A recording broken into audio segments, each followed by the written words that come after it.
আমার ভাইরা, সাথে সাথে এই দুইজন মিলে ওই ব্যক্তির জন্য খাবার তৈয়ার করলেন। এই খাবার তৈয়ার করার পরে রাতের বেলায় যখন তিনি খাবার তার মুখের ভিতরে তুলে দিলেন, এই খাবার খাওয়ার পরে রাতের বেলায় দুইজনে ঘুমাইলেন। এইবার ঘুমানোর পরে যখন আবার সকাল বেলায় মসজিদে নববী পর্যন্ত চলে গেছে, ওই সাহাবী যখন দুইজন মিলে ফজরের নামাজের ভিতরে চলে গেছে, যাবার পরে ফজরের নামাজের পর রহমাতুল লিল আলামিন দুইজনের দিকে তাকিয়ে মুস্কি মুস্কি হাসতেছেন, জোরে কান মারহাবা। যখন এমন করে আল্লাহর নবী মুস্কি মুস্কি হাসতেছেন, যেই ব্যক্তি খাবার দেওয়ার জন্য নিয়ে গেছেন মনে মনে ভাবতেছেন, আল্লাহ পাক রব্বুল আলামিন হয়তোবা আমার ঘরে কি ব্যবহার ওই সাহাবীর সাথে করেছি, রহমাতুল লিল আলামিনকে হিকমতের মাধ্যমে আল্লাহ পাক রব্বুল আলামিন হয়তোবা সব কিছু জানিয়ে দিয়েছেন। আল্লাহু আকবার বলে তিনি মাথাটা নিচু করতেছেন যে আসলে যেই পরিমাণ খাবার দেওয়ার কথা ছিল মেহমানকে তো সেই পরিমাণ খাবার দিতে পারি নাই, সুতরাং আল্লাহর নবী মনে হয় এই জন্য আমার দিকে তাকিয়ে হাসতেছেন। তিনি মাথা আরো নিচু করেন। রহমাতুল লিল আলামিন তাদেরকে কাছে ডাকলেন। যখন সাহাবী কাছে চলে গেছেন, আল্লাহর নবী ডাক দিয়ে বলতেন, সাহাবী রে, রাতের বেলায় তুমি মেহমানের সাথে যেই ব্যবহার করেছো, স্বয়ং আল্লাহ পাক রব্বুল আলামিন তোমার ব্যবহারে খুশি হয়ে হযরতে জিবরাইলের মারফতে আমি নবীর কাছে তোমার পরিবারের জন্য রহমত এবং বরকতের সংবাদ পাঠিয়েছে। সুবহানাল্লাহ। এজন্য আমার ভাইরা, সব সময় রহমত এবং বরকতের জন্য, আল্লাহর রহমত বরকতের জন্য সব সময় নিজের পরিবারের প্রতি সর্বপ্রথম উদার থাকতে হবে। ঠিক কিনা বলেন? আমার ভাইরা, আল্লাহর নবী রহমাতুল লিল আলামিন তিনি এমন একজন নবী ছিলেন, এমন রহমতের নবী ছিলেন, তার সাথে যেই মানুষগুলা বসবাস করতেন, যেই মানুষগুলা থাকতেন, ওই মানুষগুলাও নবীর বরকতের হাতের তুলনায় নবীর সাথে চলাফেরা করার কারণে আল্লাহ পাক রব্বুল আলামিন তাদের মন মানসিকতাও এমন করে দিয়েছিলেন। এই মানুষগুলা সব সময় নিজে না খেয়ে অন্যকে দেওয়ার জন্য চেষ্টা করতেন। আল্লাহর নবীর সাহাবী হযরতে আলী কাররামাল্লাহু ওয়াজহা, তিনি এমন একজন সাহাবী ছিলেন, হযরতে আলী কাররামাল্লাহু ওয়াজহার ঘরে 3 দিন যাবত কোনো খাবার নাই। হযরতে আলী রাদিয়াল্লাহু তাআলা আনহু যখন বাহির থেকে ঘর পর্যন্ত আসলেন, এইবার আসার সাথে সাথে হযরতে ফাতেমাতুজ জোহরা রাদিয়াল্লাহু তাআলা আনহু ডাক দিয়ে বলেন, ও প্রাণের স্বামী, 3 দিন যাবত পরিবারের ভিতরে কোনো খাবার নাই, ও প্রাণের স্বামী, আপনি তাড়াতাড়ি খাবারের ব্যবস্থা করেন। হযরতে আলী কাররামাল্লাহু ওয়াজহা ডাক দিয়ে বলেন, ও ফাতেমা রে, এই মুহূর্তে খাবারের জন্য আমার কাছে কোনো টাকা পয়সা নাই।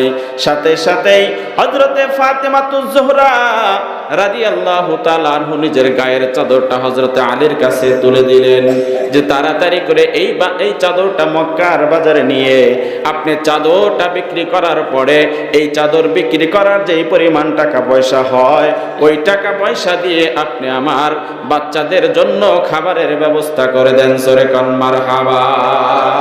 আমার ভাইরা, যখন হযরতে আলী কাররামাল্লাহু ওয়াজহা তার হাতে যখন এমন করে চাদরখানা তুলে দিলেন, হযরতে আলী কাররামাল্লাহু ওয়াজহা চাদরখানা নিয়ে যখন মক্কার বাজারের দিকে চলে যায়, এইবার মক্কার বাজারে যাবার পরে যখন বাজারের ভিতরে তিনি এমন করে ছোট্ট মোট্ট মন নিয়ে প্রবেশ করবেন, এই প্রবেশ করার সাথেই যখন তিনি বাজারের ভিতরে প্রবেশ করলেন, প্রবেশ করার পরে যখন চাদরটা তিনি এমন করে হাতের ভিতরে ঝুলিয়ে মক্কার বাজারের ভিতরে দাঁড়িয়ে গেছেন, দাঁড়ানোর সাথে সাথেই একজন ব্যক্তি দৌড়ে এসে বলতেছেন, ও আলী, তোমার হাতের চাদরটা তো খুব সুন্দর দেখা যায়, এমন চাদর তো সচরাচর দেখা যায় না রে আলী, তুমি কি চাদরটা বিক্রি করবা নাকি একটু বলো। সাথে সাথে হযরত আলী ডাক দিয়ে বলে, হ্যাঁ অবশ্যই বিক্রি করব।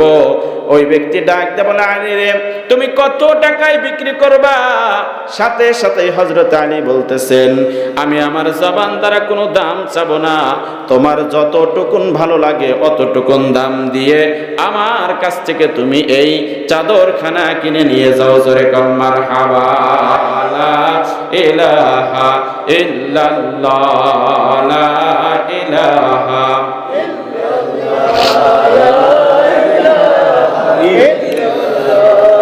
লা ইলাহা লা ইলাহা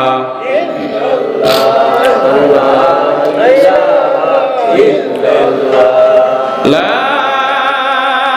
ইলাহা ইল্লাল্লাহু মুহাম্মাদুর রাসূলুল্লাহ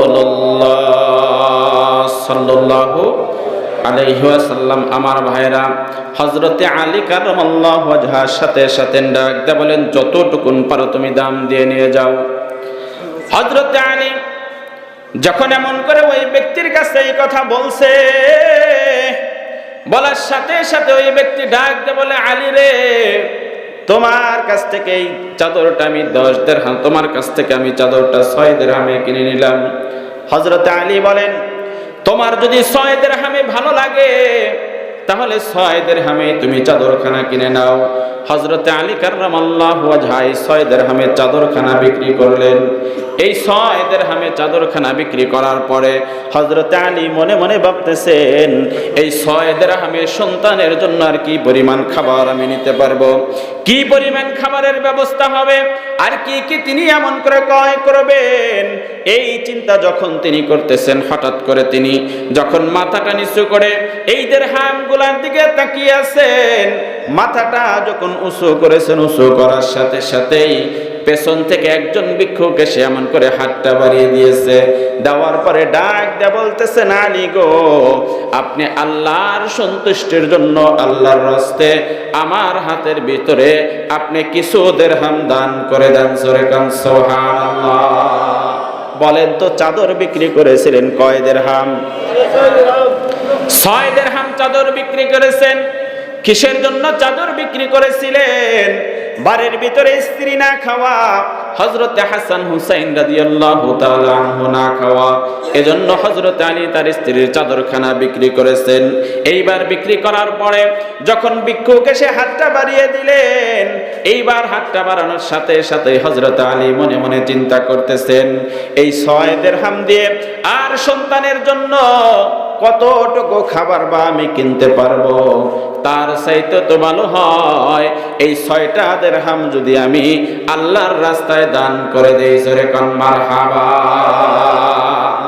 আমার ভাইরা, কেমন মানুষ তারা ছিলেন, কেমন উঁচু মাপের মানুষ তারা ছিলেন। এই যে আল্লাহ পাক রব্বুল আলামিনের কথা যখন এমন করে তারা শুনেছেন, শোনার সাথে সাথে অন্তরটা বিগলিত হয়েছে। আল্লাহর নবী রাহমাতুল লিল আলামিন যখন তার রাজসিংহাসনের ভিতরে বসা, হঠাৎ করে একজন ভিক্ষুক এসে নবী করিম সাল্লাল্লাহু আলাইহি ওয়াসাল্লামের কাছে হাজির। ডাক দিয়ে বলেন, ইয়া রাসূলুল্লাহ, ইয়া হাবিবাল্লাহ, আপনি আমার জন্য কিছু খাবারের ব্যবস্থা করে দেন। আমি একজন ভিক্ষুক মানুষ, আমি অত্যন্ত ক্ষুধার্ত একজন মানুষ। ইয়া রাসূলুল্লাহ, ইয়া হাবিবাল্লাহ, আপনি আমার হাতের ভিতরে কিছু খাবার আপনি তুলে দেন। সাথে সাথে রাহমাতুল লিল আলামিন ওই ভিক্ষুকটাকে একটা খেজুরের দানা তার হাতের ভিতরে তুলে দিয়েছে। জোরে কান মারহাবা। একটা খেজুর দানা পাওয়ার পর ওই ভিক্ষুক একবার খেজুরের দিকে তাকায়, আবার নবীর দিকে তাকায়, আবার খেজুরের দিকে তাকায়, আবার নবীর দিকে তাকায়। ওই ভিক্ষুকের মনটা কেমন যেন সংকীর্ণ হয়ে গেল। মনে মনে চিন্তা করতেছেন যে আমি অত্যন্ত ক্ষুধার্ত একজন মানুষ, এই একটা খেজুর আমার হাতের ভিতরে নবী দিলেন, একটা খেজুর খেলে তো আমার পেট পড়বে না, এই একটা খেজুর দানা পরিমাণ আমার পেটের ভিতরে দিলে আমার ক্ষুধা কোনো নিবারণ হবে না। এই চিন্তা করার পর ওই ব্যক্তিটা সাথে সাথে মনটা খারাপ করে নবীর কাছ থেকে আস্তে করে তিনি এমন করে সরে গেলেন। সরে যাবার পরে আবার ওই ব্যক্তি যখন চলে গেলেন, এই ব্যক্তি চলে যাওয়ার সাথে সাথে আর একজন ভিক্ষুক হাজির হয়ে গেলেন। ওই ভিক্ষুকে সে ডাক দিয়ে বলেন, ইয়া রাসূলুল্লাহ, ইয়া হাবিবাল্লাহ, আল্লাহর সন্তুষ্টির জন্য আপনি আমার হাতের ভিতরে কিছু খাবার দান করেন। জোরে কান মারহাবা। আগে যেই ভিক্ষুক আসছিল সেই ভিক্ষুকের হাতের ভিতরে খেজুর দিছে একটা।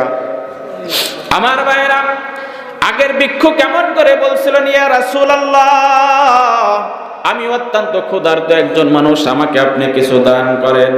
আর দ্বিতীয়বার যেই ব্যক্তি আসছে ওই ব্যক্তি ডাক দিয়ে বলতেছেন, ইয়া রাসূলুল্লাহ, ইয়া হাবিবাল্লাহ, আপনি আল্লাহর সন্তুষ্টির জন্য আমার হাতে কিছু দান করেন। আগের ভিক্ষুক যেই কথা বলছিল আর পরের যে ভিক্ষুক যেই কথা বলছে, বলেন তো দুইজনের কথার ভিতরে তফাৎ আছে না নাই? আগের ভিক্ষুক বলছে, ইয়া রাসূলুল্লাহ, আমি ক্ষুধার্ত একজন মানুষ, আমাকে আপনি ক্ষুধার জন্য কিছু দান করেন, আমি খাবার চাই আপনার কাছে। আর দ্বিতীয়বার যিনি আসছে উনি বলছেন, ইয়া রাসূলুল্লাহ, ইয়া হাবিবাল্লাহ, আমি ক্ষুধার্ত একজন মানুষ, আল্লাহর রাস্তায় আমার হাতের মধ্যে কিছু দান করেন। রাহমাতুল লিল আলামিন এই ভিক্ষুকের কথা শুনে তার চেহারার ভিতরে কেমন যেন হাসির ঝিলিক ফুটে উঠছে। সুবহানাল্লাহ। হাসির ঝিলিক ফুটে ওঠার পরে রাহমাতুল লিল আলামিন এই ভিক্ষুকের হাতের ভিতরে একটা মাত্র খেজুর দানা তুলে দিচ্ছেন। সুবহানাল্লাহ বলেন। একটা খেজুর দানা পাওয়ার পরে এই ভিক্ষুক তার জবান দ্বারা বলেছেন সুবহানাল্লাহ। আর এই খেজুরটা একবার তিনি তার ঠোঁটে লাগায়, আর একবার চোখে লাগায়, আবার পেটের ভিতরে লাগায়, আবার গালের ভিতরে লাগায়। এমন করে সুবহানাল্লাহ পড়তে পড়তে ভিক্ষুক চলে যাইতেছে। যখন দরবার ত্যাগ করছে, ত্যাগ করার সাথে সাথেই হযরতে জিবরাইল আলাইহিস সালাতু ওয়াস সালাম এসে হাজির। ডাক দিয়ে বলেন, ইয়া রাসূলুল্লাহ, ইয়া হাবিবাল্লাহ, যেই ভিক্ষুক কিছুক্ষণ আগে আপনার দরবার থেকে চলে গেল, আপনি তাকে ডেকে নিয়ে আসেন। আর আসার পরে আপনি তার হাতের ভিতরে আরো 4টা খেজুরের দানা তুলে দেন। সুবহানাল্লাহ বলে। আমার ভাইরা, আল্লাহর নবী রাহমাতুল লিল আলামিন এইবার সাথে সাথে তার সাহাবা পাঠিয়ে দিলেন ভিক্ষুকের কাছে। এইবার ভিক্ষুককে ডেকে নিয়ে আসা হলো। এইবার আসার পরে রাহমাতুল লিল আলামিন আবার ভিক্ষুকের হাতের ভিতরে 4টা খেজুর দানা তুলে দিলেন। আগে ছিল একটা, এইবার দিলেন 4টা। বলেন তো 2বার মিলে হলো কয়টা? আমার ভাইরা, এই 5টা খেজুর দানা যখন ভিক্ষুক পেল, এই খেজুর দানা পাওয়ার পর আবার তিনি আলহামদুলিল্লাহ বলতে বলতে স্থান ত্যাগ করলো। এইবার যখন তিনি আবার দরবারের বাহিরে চলে গেছেন, সাথে সাথে হযরতে জিবরাইল ডাক দিয়ে বলতেছেন, ইয়া রাসূলুল্লাহ, ইয়া হাবিবাল্লাহ, আবার আপনি ওই ভিক্ষুককে ডেকে নিয়ে আসেন। ওই ভিক্ষুককে আবার ডেকে আনা হলো। এইবার ডেকে আনার পরে হযরতে জিবরাইল নবীকে ডাক দিয়ে বললেন, ইয়া রাসূলুল্লাহ, ইয়া হাবিবাল্লাহ, আপনি এই ভিক্ষুকের হাতের ভিতরে আরো 20টা খেজুর দানা তুলে দেন। জোরে কোন মারহাবা। আমার ভাইরা, প্রথমে দিয়েছিলেন একটা, দ্বিতীয়বার দিলেন 4টা, আবার তিনি তৃতীয়বার দিলেন 20টা। এইবার 3বার মিলে বলেন তো হলো কয়টা? এইবার হলো 25টা। এই 25টা খেজুর দানা পাওয়ার পরে ভিক্ষুক যখন স্থান ত্যাগ করলো, এইবার ত্যাগ করার পরে এই সমস্ত সাহাবীরা ডাক দিয়ে বলেন, ইয়া রাসূলুল্লাহ, ইয়া হাবিবাল্লাহ, আগের ভিক্ষুককে আপনি একটা মাত্র খেজুর দিয়েছিলেন, কিন্তু এবার যেই ভিক্ষুকটা আসলো, এই ভিক্ষুকের হাতের ভিতরে আপনি 3বার খেজুর দানা দিলেন 25টা। আপনি আগের ভিক্ষুককে তো একটু বাড়িয়ে দিলে পারতেন, কিন্তু আগের ভিক্ষুককে আপনি বাড়িয়ে দিলেন না। এই পরের ভিক্ষুককে আপনি এত বেশি খেজুর দানা কিসের জন্য দিলেন? আমার ভাইরা, সাথে সাথে রাহমাতুল লিল আলামিন ডাক দিয়ে বলেন, সাহাবীরা, এই খেজুর দানা আমি দেই নাই, কারণ যখন একটা খেজুর দানা আমি দিয়ে দিলাম, ওই ভিক্ষুকটা বাহিরে নিয়ে ওই খেজুরের সাথে যেই ব্যবহার করেছে, ওই ব্যবহার করার কারণে আল্লাহ পাক রব্বুল আলামিন তার জন্য আরো খেজুর দানা বর্ধিত করে দিয়েছে। জোরে কোন মারহাবা। আমার ভাইরা, এইবার সাথে সাথেই সাহাবারা ডাকতে বলেন, ইয়া রাসূলুল্লাহ, আপনি একটু খুলে বলুন যে ওই ব্যক্তি খেজুরের দানার সাথে কি ব্যবহার করেছে। সাথে সাথেই রাহমাতুল লিল আলামিন বললেন যে ভিক্ষুককে আরেকবার ডেকে নিয়ে আসো। আরেকবার ভিক্ষুককে ডেকে নিয়ে আসা হলো।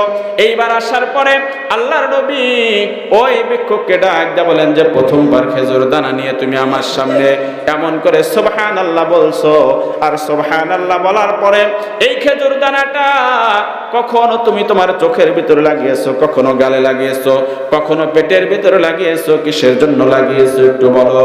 সাথে সাথে ভিক্ষুক ডাক দিয়ে বলেন, ইয়া রাসূলুল্লাহ, ইয়া হাবিবাল্লাহ, আপনি যখন একটা খেজুরের দানা আমার হাতের ভিতরে দিলেন, আমি মনে মনে চিন্তা করলাম, নবীর যেই রহমতের হাত, এই রহমতের হাত দিয়ে আমার কাছে খেজুর দিল, আমার মনে হয় যে এই রহমতের খেজুরটা যদি আমার পেটের ভিতরে একবার স্পর্শ করতে পারি, তাহলে আমার সারা জীবনের ক্ষুধা আমার চলে যাবে। জোরে কোন মারহাবা।